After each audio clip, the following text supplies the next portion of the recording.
Hello everyone! It is time for the first anniversary events to begin on Resleri, starting off strong with chapter 15 of the main story. I know we still have a week left of summer and it feels like the last update was just a few days ago because it was, but yeah, we are going straight into first anniversary stuff now. So right now is the first anniversary Star Festival. This is like the prologue leading up to it. We still have a couple banners before the first anniversary begins proper, but it's starting. Very hype, very cool. So what to expect for first anniversary, right? We're going to be getting main story updates, basically every single update for like the next 2 months. And if you went through all of your gems for summer, don't worry too much. We will be getting a lot of gems for first anniversary. I think by the end of December, there'll probably be like another 40,000-ish free gems, I think. Something like that. It's a lot of gems, so you'll have a lot of gems for the upcoming banners, and we also get like 100 free gacha pulls when the first anniversary actually begins about 3 weeks from now. So look forward to all of this stuff. There'll be a lot of currency, a lot of pulls, and a lot of good content, so be hyped for it. It's pretty cool. But yeah, let's just go ahead and get into the banner info. So we have 2 brand new characters. I mean, not brand new, they've been in the story, but we have Saskia and Johanna, or Crow, joining us on this banner. So let's go over them real quick. First I'll do the memoria. The memoria it's for slash burst damage, and it's a lot, 85%, but really compared to, a memoria like Promise, it's just not really worth picking up. It's decent, I guess, but it's not worth it. Like, it is good for slash bursts, and if there's ever a meta slash burst character, it's technically good. That scales a lot of crit damage. It's technically like really good, but it's still way too limited. Like slash and burst skill damage, like it's so narrow and niche, like it just doesn't feel good to get multiple copies of it. So yeah, pretty much just get Memoria overall. And I'll go over Johanna first, and then we'll go over Saskia. I do just want to say, Saskia is kind of one of the most meta characters for everything. She's really, really strong, and I kind of recommend not spending gems on her too much. And rather, if you want Saskia, I recommend sparking her instead, just because the Memoria and Johanna herself aren't really that great.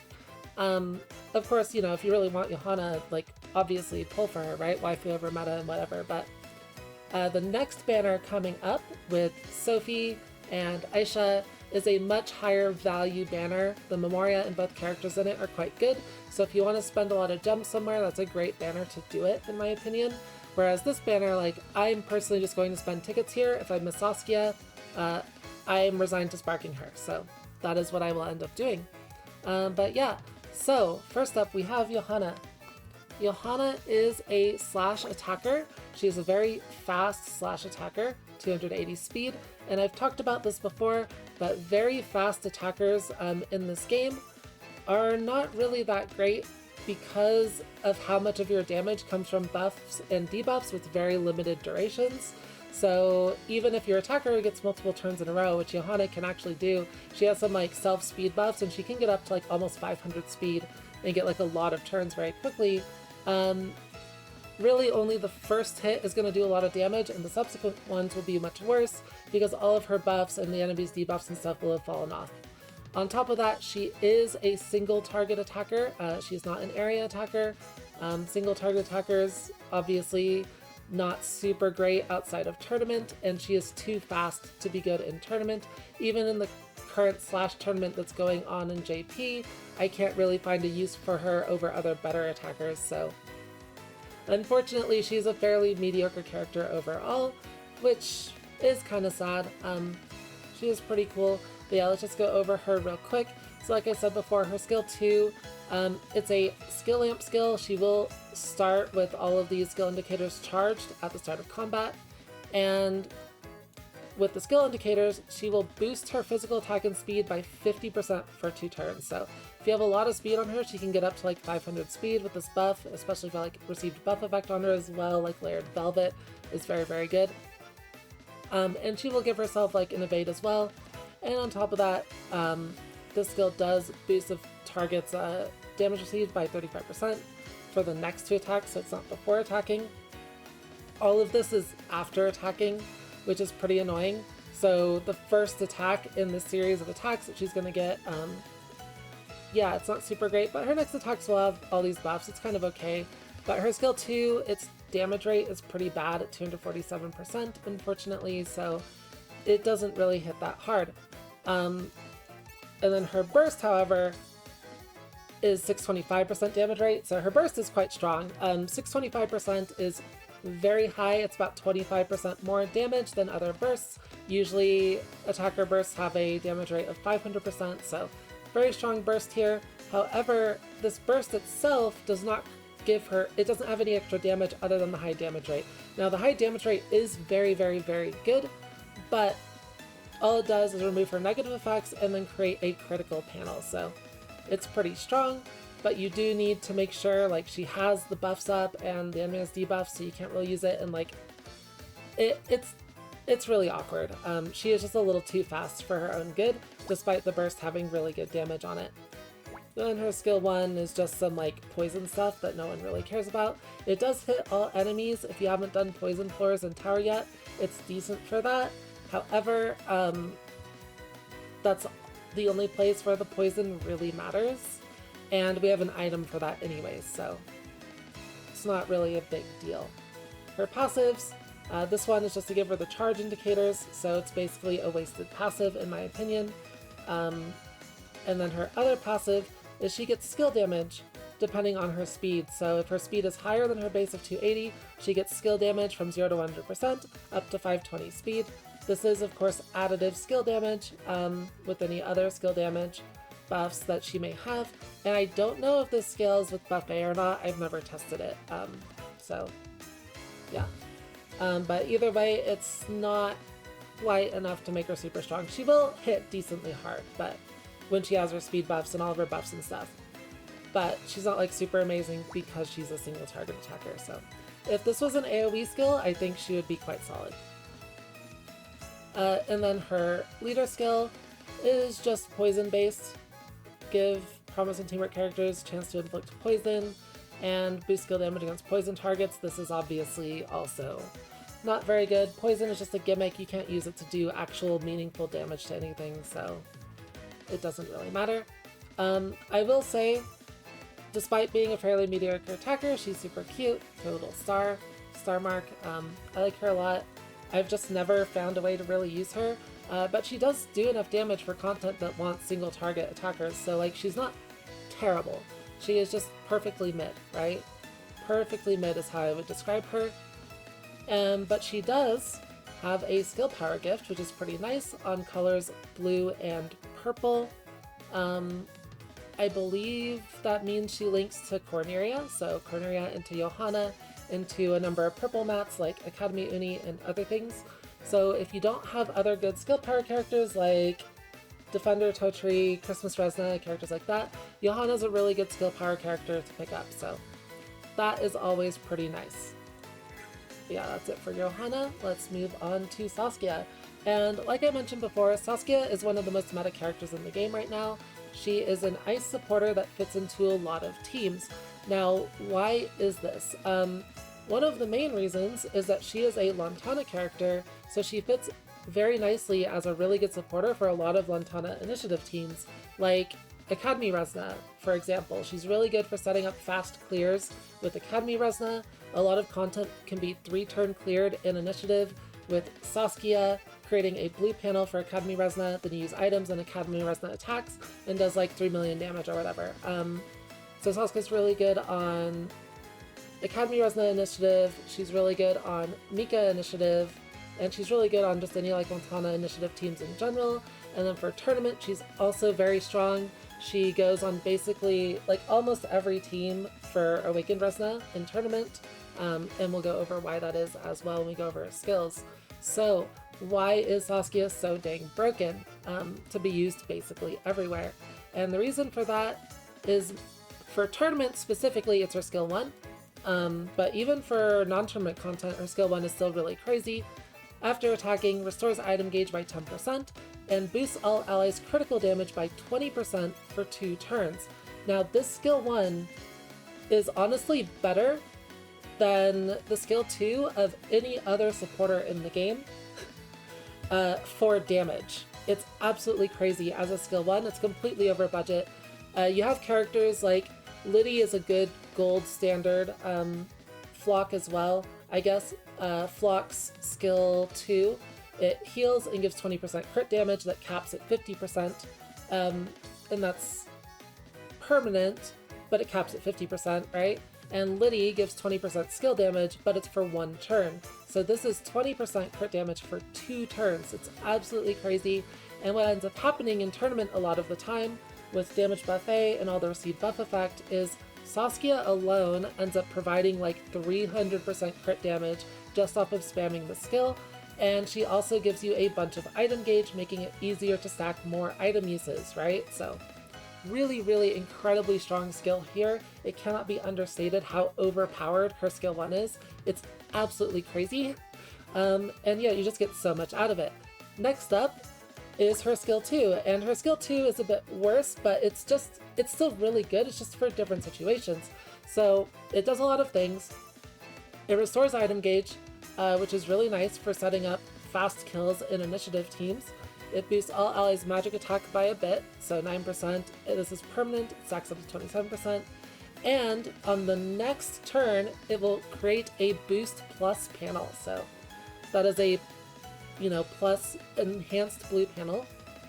And enhanced blue panels are 90% skill damage. They're really, really good. So as long as you do your speed tuning right, where Saskia goes right before your attacker, she will create an enhanced blue panel on your attacker with her skill 2. This is really, really good for like initiative sweeper comps for general content and stuff. Especially for teams like Academy Resna, right? Academy Resna needs blue panels to get her guaranteed crit chance, to trigger her weapon. Blue panels are really good for her. And they're just really good in general for, anyone. It's a really good buff, so very, very strong skill here as well. And then last and definitely least is her burst. Her burst rarely gets used, but it is still nice. So her burst is actually not damage like everything else, but it is defensive. So after attacking, she will restore item gauge by 40%. This is kind of whatever. If you use this, maybe sometimes that'll come in handy, but usually what you really care about when using her burst is that she converts the panels of all of the enemies, so it's an AoE attack.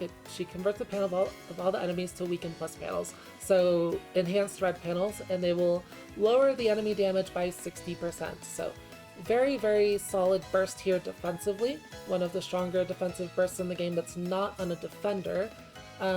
It's pretty decent. I've used it in Ice Tower above floor 20. It does okay there, especially on the item floor if you can't one-shot it. But overall, her burst generally isn't used too often. But when it comes in handy, it's pretty nice. The defensive capability of it is a really nice way to round out her kit, right? So yeah, Saskia is pretty crazy. Her passive here, Advance All Defense, isn't super great. The defense is nice. It is noticeable. For sure, 10% extra defense for all allies, but usually you would rather at least have like attack in here as well.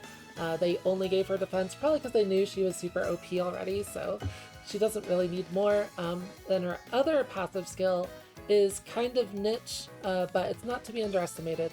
And this passive skill is after a party member uses a battle item, grants negative effect immunity to all allies for 1 turn. So if she wasn't already good enough, she can also nullify debuffs, which is crazy. Being able to give your entire team debuff immunity for 1 turn is super nice. It's useful occasionally in tournament, mostly Slash tournament, I think, has debuffs where you would use this to avoid them. But yeah, it's just a nice little thing. It's not usually useful, but when it does come in handy, it's very, very good. Having a way to cancel out debuffs for your team is very rare, so pretty nice passive here as well. And yeah, Saskia is just kind of insane. Her leader skill is really terrible, but we don't need to worry about that. The kit itself is super good, and if that wasn't enough, she is an ice supporter, and ice supporters have the best supporter gear in the entire game. She has access to the Shadow Guard staff from Tower, which gives regen stacks to your entire party. This is really important for characters like Awakened Resna and Mike, where they get extra damage every time they're healed. So Shadow Guard staff is incredibly OP. She has access to Frish Coat, which is Fierce's armor, Rose Fierce's armor, which is 9% crit damage. And she also has access to Glago Talon, which is a new accessory from the 30th floor of Ice Tower, and it gives 12% crit damage permanently to your entire party. So she also gives permanent crit damage buffs through her gear. She gives heal procs from her weapon, and on top of that, there is a really good memoria for her called Welcome to the Party, which gives skill damage and 11% speed for ice characters. So Saskia not only has a great kit, she has a great typing as well. If she wasn't ice, she would still be very strong, but nowhere near as good as she currently is. So yeah, Saskia is absolutely crazy. But like I mentioned earlier, the rest of the banner is fairly weak, so I do recommend, if you're like trying to conserve gems, she's honestly kind of like a Spark tier character if you care about tournament, and if you don't care about tournament, she's really good but not must have, right? So, just consider that before spending gems. I do not at all think she is a must-have character outside of tournament, despite being very good. She is definitely, like, her true potential is definitely shown in tournament as opposed to anywhere else.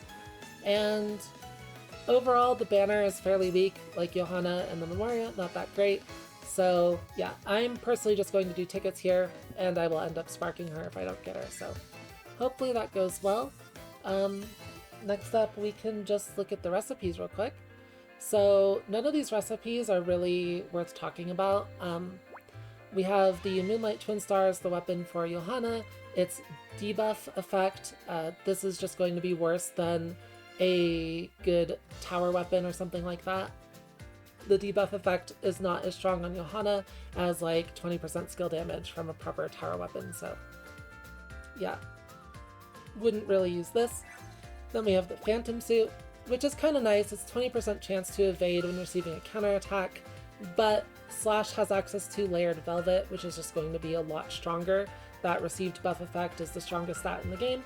Layered Velvet's a really good armor, so I would really never use this.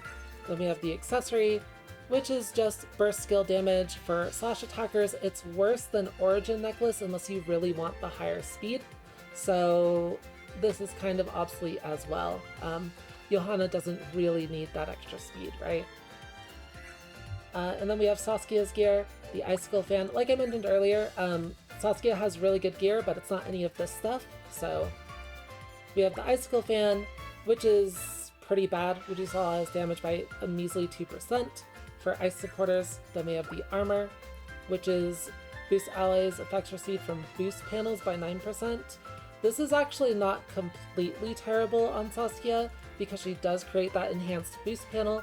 However, this 9% is worse than what you're going to get from a Frish Coat, and it doesn't scale with Buffet, so it's actually pretty bad. Then we have the Monocle of Insight, which while equipped to a supporter after using a burst skill, restores the item gauge by 10%. And this is very similar to the Sun Necklace from the Tournament Mari event, the Bolt Mari event, except this one only works for supporters. As an extra line for Ice Affinity supporters, where it's an additional 5% after using a burst skill, but very rarely will this extra 5% actually ever matter, since item gauge recharges in increments of 10%, so the 5% only matters if you get it twice. So this is basically just 10%, like the 15% is almost never going to do anything. And this is good when it's useful, but usually it's not too useful. But yeah, for Saskia's actual gear, first up we have the Frish Coat, which I will just look at here. I believe it was chapter 10, right? There it is. So yeah, 7% critical damage. This does scale with Buffet though, so definitely want that for Saskia. And then we have the tower recipes. I haven't done too much tower on global yet. We have the Glago Talon, which if you can't get this, it is floor 30 of Ice Tower. If you can't get this, there's not really a good replacement for it, but it is very strong if you do get it. Shadow Guard staff. For Awakened Resna, this is the best because of the regen, but otherwise you can just use Angel Staff on her. That's totally fine. So yeah, none of the new recipes are particularly good for Saskia. But yeah, that is all the recipes. May as well just get to the polls now. We have a lot of tickets. They actually gave tickets out on day 1 this time. And we also have our tickets for Summer Part 4. So I did not end up getting Promise in my last video. Promise is the memoria here. However, the morning after I did one pull out of desperation and it showed up. So I ended up getting it after 110 pulls. If we're lucky, we'll get another copy, but probably not. Would be nice though. It would save me a memory crystal. So that would be pretty cool. Alright, what do we got? Probably nothing? Probably nothing. But that's fine. These aren't really the tickets we care too much about. Oh, never mind. We actually got it. That's crazy. Alright, that saved me a memory crystal. That's super nice. Pretty happy about that. That memory crystal can go on the Future Worth Fighting for Memoria now. That's pretty cool. And where is it? There it is. Let's go.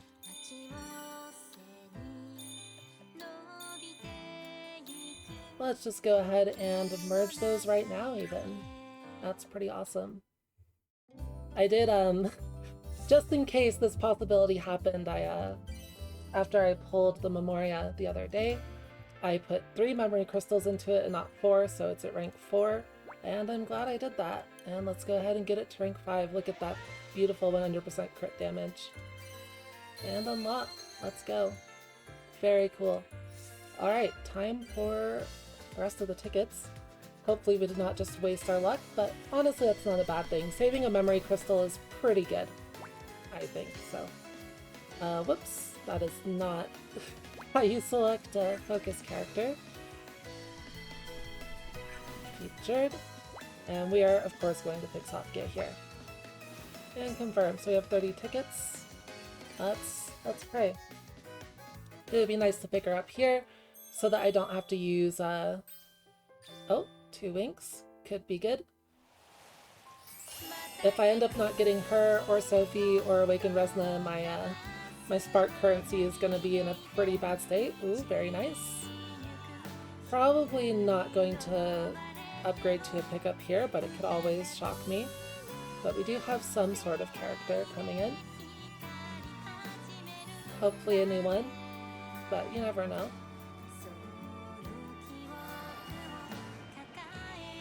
I guess also another character I'm okay to get is Academy Ryza. Is that?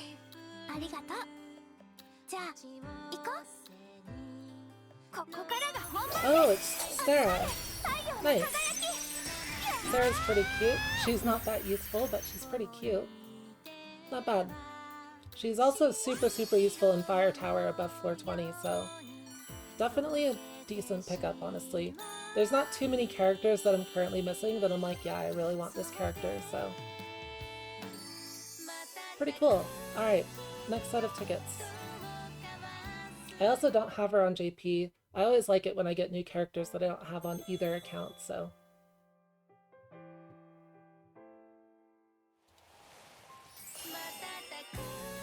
And we go again. Oh, it's looking pretty bad.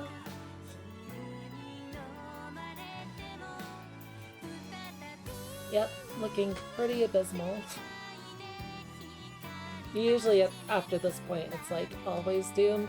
Very rarely you can see like a meteor shower at the end here, but definitely just nothing, so we'll just skip through all that. Wow, the full rare 10 pull, full 1 stars. Very cool. Not that I can really complain. Our luck in these pulls has been pretty dang good. Would be nice to pick up Saskia here, but not expecting it. Alright, final one. Oh, Well, we do have a character starting off. Resna catching Val. But we do... Okay, maybe. There's a chance. No, probably not. At this point, if it hasn't upgraded, probably no pickup. But we do get another character, so hopefully it's another new one. We will see.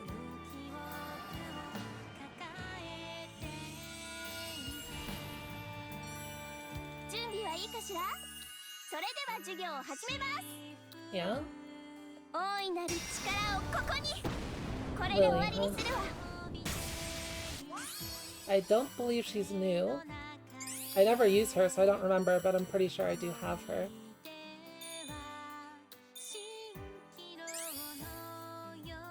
Yeah, we already had her. Still, I'll always take the extra pieces, which is always nice, so yep. Alright, overall pretty good pulls. No Saskia, but it is what it is. And yeah, that'll be it for the video.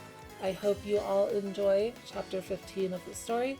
This is really where it starts picking up into some pretty exciting stuff, and I will see you all in the next video. Bye-bye.